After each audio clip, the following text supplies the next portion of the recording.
Subscribe to our YouTube channel and turn on notifications for the latest updates.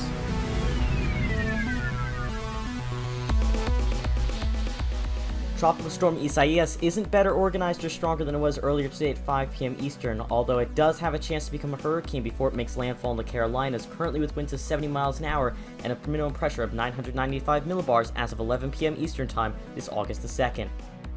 The storm is currently located at 28.5 degrees north and 79.8 degrees west of Stage 3 on the CDPS scale. Significant damage possible, in part due to the large swath of 4 to 6 inches of rainfall this could bring from the Carolinas all the way up into the New England region.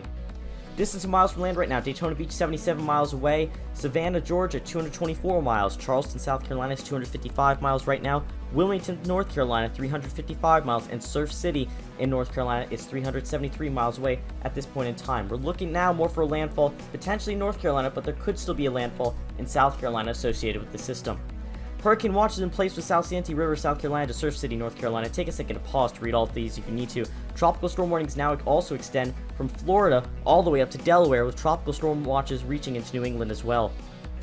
Here's the latest GFS model, the 18Z run, showing the precipitation and cloud cover, the air, the influence of the storm. You can see it move inland over the Carolinas during Tuesday and then plow up very quickly into the northeastern United States. The fact that it's still going to be dumping heavy rainfall while moving very quickly raises the threat for high rainfall levels in short time periods. That's where the concern for flash flooding is going to come in. There's a significant land area from South Carolina up into the mid-Atlantic where there's an over 20% chance of flash flooding, so stay up to date with your local weather office for flash flooding risk for your exact location.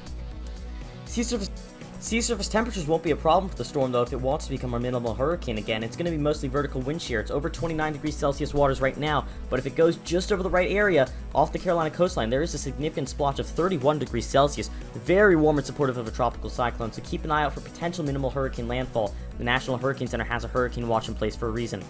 Here's the latest GFS wind model run. You can see the wind associated with the storm, those green tropical storm force making landfall in the Carolinas again, and tropical storm force winds associated with the system all the way up into New England, potentially impacting Maine with tropical storm force winds still. So this will be a wind threat as well, even though it will be weaker by the time it goes up most of the northeastern coast of the United States.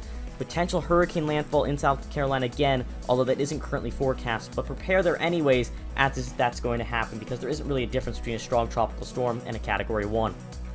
Chance of tropical storm force winds look like this right now: Daytona Beach down to 3%, Savannah still pretty low at 5%, Charleston's down from earlier to 31% in association with a slight eastward shift in the track, Wilmington, North Carolina up to 76% odds of tropical storm force winds, and Surf City's at 81%, looking very likely there.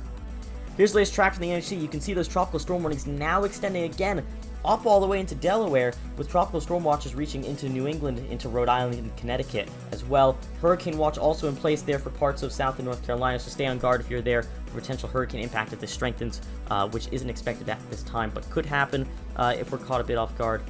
Overall, though, the storm's going to go very quickly to the northeast and north-northeast as it gets picked up by this trough.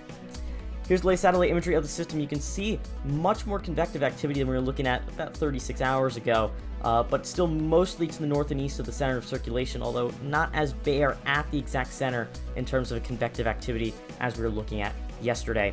Force 13 will keep you up to the latest with this system. We'll have another live event at 11 a.m. Eastern on August 3rd. Stay tuned and subscribe for more, and please stay safe and listen to your local officials if you're in the potential path of this system.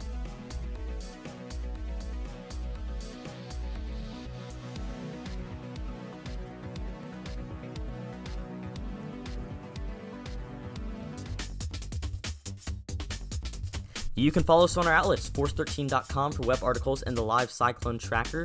You can also find us here on YouTube. If you're not watching here already, make sure to subscribe. We're also on Facebook. It's Force13 to find our latest posts there. And we're also on Twitter. It's at Force13 to ask us a question on that platform. You can also help the project become even better by becoming a patron. More information can be found at patreon.com/force13, or you can become an ultimate fan right here on YouTube for perks and to directly support the project and our future endeavors in these times.